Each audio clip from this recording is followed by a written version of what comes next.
Bonjour et Boker Tov, nous allons étudier aujourd'hui le Révi, quatrième montée de Parashat Shoftim, dans le cadre du Bet HaMidrash Hillel, Bet HaMidrash fondé à la mémoire du Rav Hillel Pevzner Zichrono Livracha. Notre étude commence au Perek Yutret, 18e chapitre du livre de Devarim, Pasuk Vav, verset 6. La Torah continue de nous parler des Kohanim. Les Kohanim, parmi leurs prérogatives, il y avait le droit de servir au Beth Amikdash. Vu le grand nombre de Kohanim qui existaient, on a dû mettre en place un système pour que les Kohanim se régulent et que pas tout le monde vienne à la même période ou qu'il y ait des périodes de vide. Donc Moshe Rabbeinu a institué 8 tours de garde parmi les Kohanim. 4 les descendants de Éléazar à Cohen et 4 les descendants de Itamar à Cohen. Et c'était comme ça jusqu'à l'époque de Shmuel HaNavi, du prophète Samuel. À l'époque de Shmuel HaNavi, les Kohanim étaient beaucoup plus nombreux. On a passé toute la période de Moshe, de Yehoshua, donc on a la période des Shoftim. Et donc lui, ainsi que David HaMelech, ils ont renforcé cette idée de Mishmarot Keuna, de tours de garde parmi les Kohanim, et ils ont fixé 24 tours de garde. Et dans chaque Mishmar, chaque tour de garde, il y avait un responsable qui lui désignait quelles étaient les familles de garde pendant cette période-là. Alors la période, c'était combien de temps? C'était une semaine. Un Mishmar commençait Shabbat et finissait un Shabbat. Lorsque un Mishmar arrivait en fonction, l'autre quittait sa fonction. Maintenant, il y avait des périodes où c'était hors Mishmar. Par exemple, les périodes de fête. Donc il y avait la famille qui était en charge de cette semaine-là, et ça pouvait tomber une semaine de fête, mais il y avait en plus du renfort par d'autres Kohanim qui venaient servir au Beth Amikdash. Donc, sur l'année, ça sortait que un Mishmar revenait 2 fois par an. Dans le Mishmar, il y avait plusieurs familles. Donc c'était pas toute la famille qui venait, c'était selon les besoins et selon les membres de la famille qui avaient déjà servi ou pas. Maintenant, ici, dans les psukim que nous allons étudier aujourd'hui, on va voir que des fois le Kohen doit respecter l'ordre du Mishmar et des fois le Kohen peut contourner l'ordre du Mishmar. Vous allez me dire, mais quelle est la différence? C'est que lorsqu'il était de garde, il avait donc le droit de se servir dans les Kohanim, dans les Korbanot, qui lui étaient autorisés, etc. Donc la Torah nous dit, Vechi yavo ha-Lévi. Et si viendra le Lévi? On va voir dans Rashi que ici on parle du Kohen. Mais achat she'arecha, d'une de tes villes, Mikol Israël, parmi toutes les villes d'Israël, Asher ou Garsham, où il réside là-bas, où va et il viendra, il a le droit, Bechol avat nafsho, autant que son âme le désire, ça veut dire selon sa volonté, El amakom, vers l'endroit, Asher Ifrar Hashem, que Dieu a choisi. C'est-à-dire qu'il pouvait librement venir au Beth Amikdash quand bon lui semble. Rashi, de nous expliquer, Pasuk Vav, Vechi yavo ha-Lévi, ici on nous parle d'un Kohen. Pourquoi ici il est désigné par Lévim? Parce que on a déjà plusieurs fois trouvé que les Kohanim étaient aussi appelés à Kohanim à Lévim. La Gemara elle dit dans Masechet Yibamot qu'il y a 24 endroits où les Kohanim sont appelés Lévim. Maintenant Rashi veut d'abord s'intéresser au pshat, au sens simple. Peut-être qu'ici quand on parle d'un Lévi, c'est vraiment un Lévi. On sait très bien qu'un Lévi ne pouvait pas faire des sacrifices, c'était qu'un Kohen. Donc Rashi dit Yachol, est-ce possible que j'aurais dit Beven Lévi Vadaï Akatuv Medaber, on parle d'un Ben Lévi, vraiment d'un Lévi, et pas seulement d'un Kohen. Talmud Lomar, la Torah elle va dire plus tard dans le pasuk Zayin, Vesheret, il va servir. Yatsu Lévim, ça vient exclure les Lévim, chez En Reuim les Sherut, que eux ne peuvent pas servir. Les Lévim, ils avaient un rôle d'accompagnement du service. C'est eux qui chantaient, c'est eux qui fermaient ou qui ouvraient les portes. Ils n'avaient pas véritablement un rôle actif dans les korbanot. Et donc, puisque ici on nous parle d'un Lévi, et dans le pasuk Zayin on dit Vesheret, Beshem Hashem Elokev, qui va servir au nom de Dieu, obligatoirement on parle dans la tribu de Lévi des Kohanim et pas des Lévi. Uva Bechol Avat Nafsho Vesheret, il viendra comme bon lui semble pour servir. L'imed à la Kohen, ici on apprend que le Kohen, Sheba, qu'il peut venir ou makriv et sacrifier korbanot, nidvato ou chovato, les korbanot qui concerne ses propres vœux ou ses propres obligations, afil ou bemishmar sheno shelo, même si c'est pas sa semaine de garde. C'est un moyen de contourner ici. C'est-à-dire que si il devait, par exemple, amener un korban khatat parce qu'il avait, sans faire exprès, transgressé Shabbat, il pouvait venir et faire son propre korban khatat, même s'il n'était pas de garde. Davar acher, une autre explication, od limed à la kohanim abain la regel, on parle aussi des kohanim qui venaient pour les fêtes de pèlerinage, chez makrivim bemishmar, qu'ils pouvaient eux aussi participer et faire les sacrifices pendant le tour de garde, ve'ovdim bekorbanot abaot mechamat regel, et servir pour tout ce qui concerne le service des korbanot, des sacrifices liés avec la fête. Kegon, mousfeh regel, par exemple, les korbanot de moussaf, les korbanot supplémentaires liés à la fête. Ve'afalpi she'en ha-mishmar shelahem, même si c'était pas leur mishmar. Par contre, pour tout ce qui est les korbanot, les sacrifices qui sont de l'ordre de l'habituel, alors ça, c'était réservé uniquement aux kohanim qui étaient be-mishmar. La Torah continue de nous dire, pasuk chet, chelek ke chelek yochelu, la part de l'un comme la part de l'autre, ils pourront consommer, levad à part les sacrifices, qui sont des sacrifices qui ne viennent pas spécifiquement par rapport à la fête, parce que ces sacrifices-là, ils ont été mimkarav ala avot, ils ont été vendus par les ancêtres qui, eux, ont fixé le système de Mishmarot et qui ont décidé que lorsque l'un est de garde, alors les autres lui concèdent tout ce qu'il y a comme korbanot pendant cette garde-là, et lui, lorsqu'il n'est pas de garde, il concède que tous les korbanot qui arriveront les autres semaines seront pour les autres. Donc il y a eu un accord qui a déjà été fait par Moshe Rabbeinu et qui a été renforcé par David et par Shmuel, que les Kohanim dans leur ensemble, ça s'appelle Tol Vaten, tu prends et tu donnes. Ça veut dire qu'ils sont autorisés à prendre avec l'autorisation de tous les Kohanim, parce que tout le monde sait que s'il prend, c'est que lui aussi, il va donner au moment où c'est plus à lui. Comme les Chachamim disent, Tol ata shevatecha vani tol shevati. Prends-toi ta semaine et moi je prendrai ma semaine. Rashi.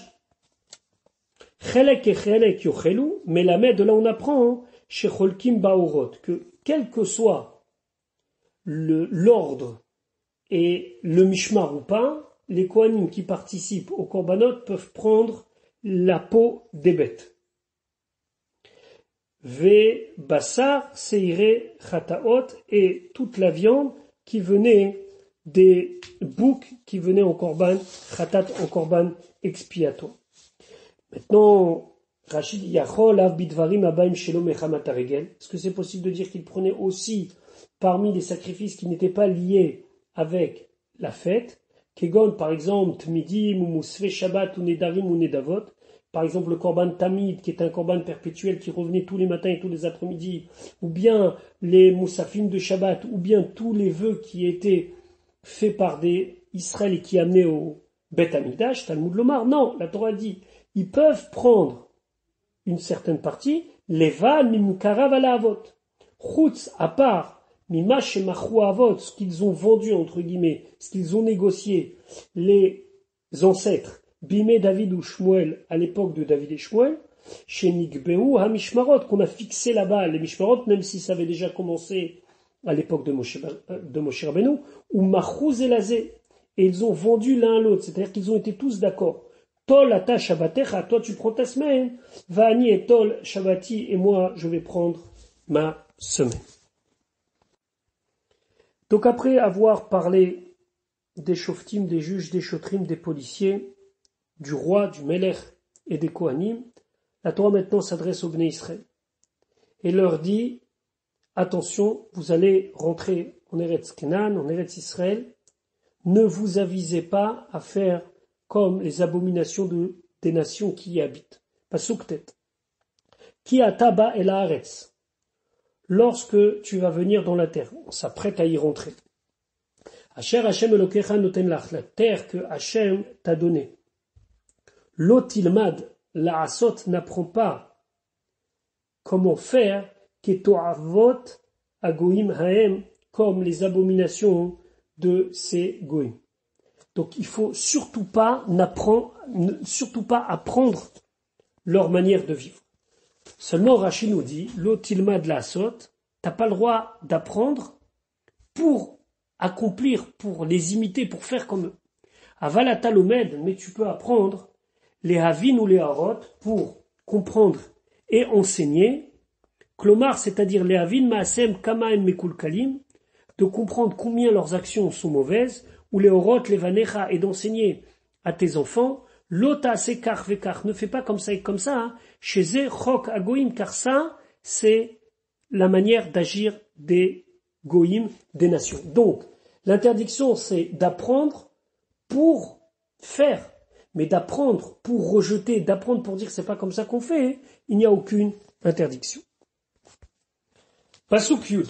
Donc la Torah va nous donner des exemples concrets des abominations des peuples qui vivaient en Eretz Kenan.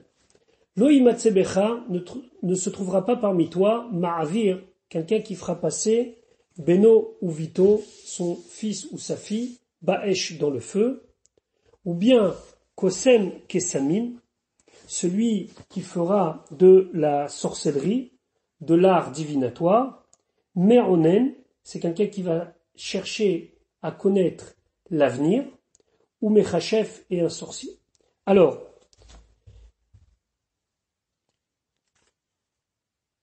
qu'est-ce que Rashi nous dit? Excusez-moi, Ma'avir Beno ou Vito Ba'esh, c'est une abomination, vraiment, vous allez voir tout de suite. I avodat molech, c'est l'avoda du molech, c'est Moloch. Ose medurot esh mikan ou lekan, il faisait 2 foyers de feu d'un côté et de l'autre, ou ma'avir ben shetem, et les enfants passaient entre les deux. Kosem kesamim, Rachid dit Ezeu kosem, c'est quoi cet art divinatoire?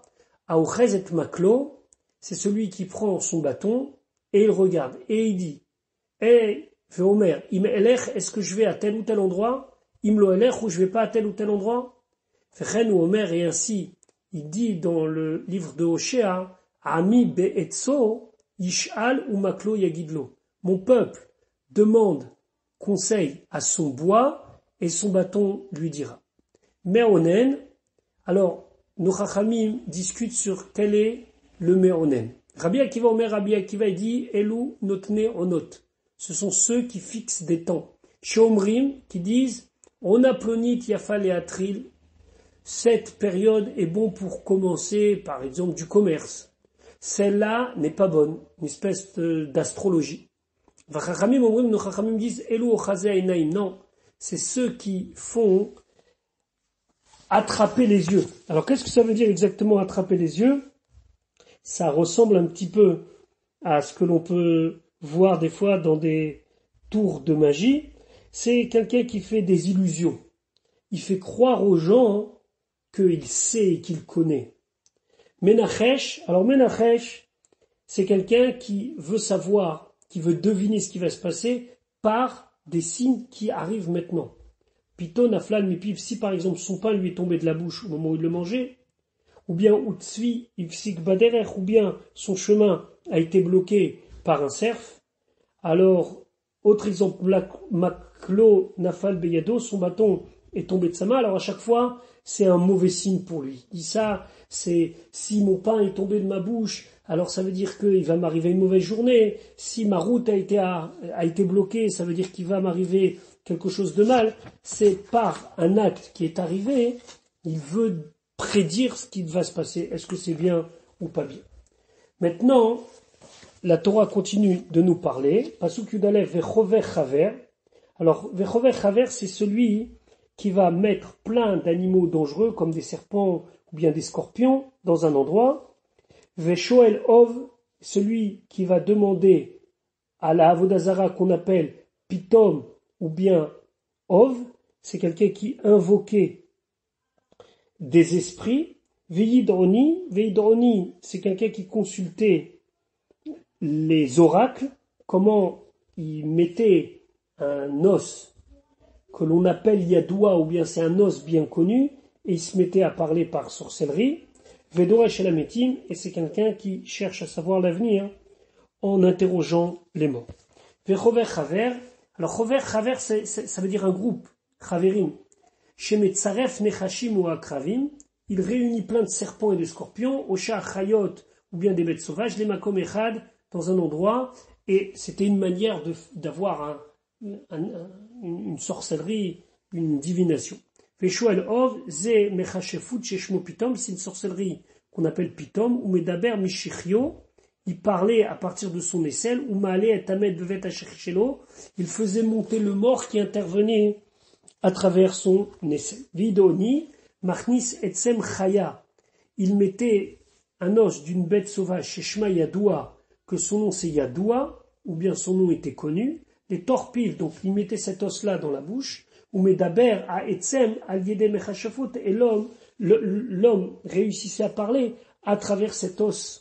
C'était aussi de la sorcellerie. Vedoresh elametim kegon amale bezachuto vanishal begulgolet. Par exemple, quelqu'un qui faisait parler le mort par ses organes génitaux, ou bien quelqu'un qui interrogeait le crâne de la personne qui était morte.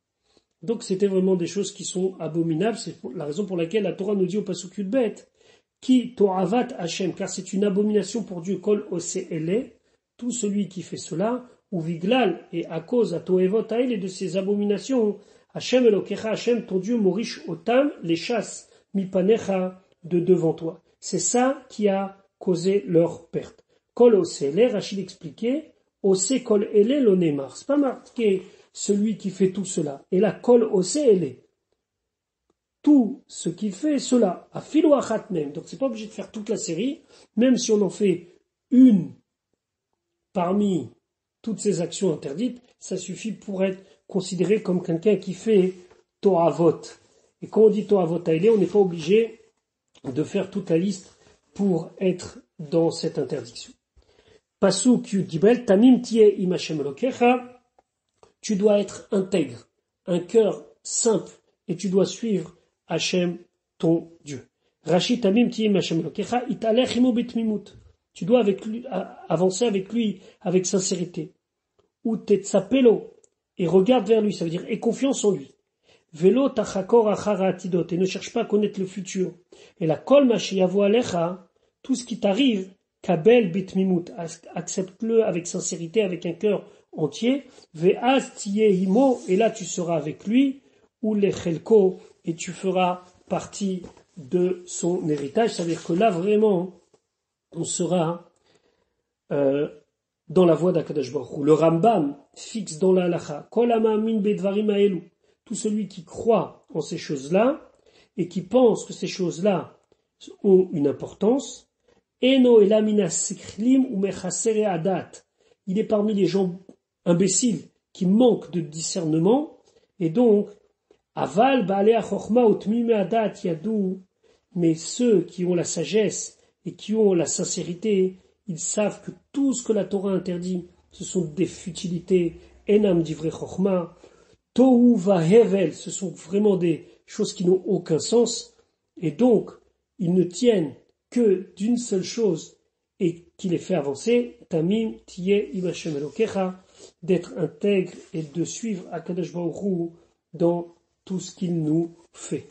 Voilà pour aujourd'hui, je vous souhaite une bonne journée, et Be'ezrat Hashem, à demain pour la suite de l'étude de notre paracha.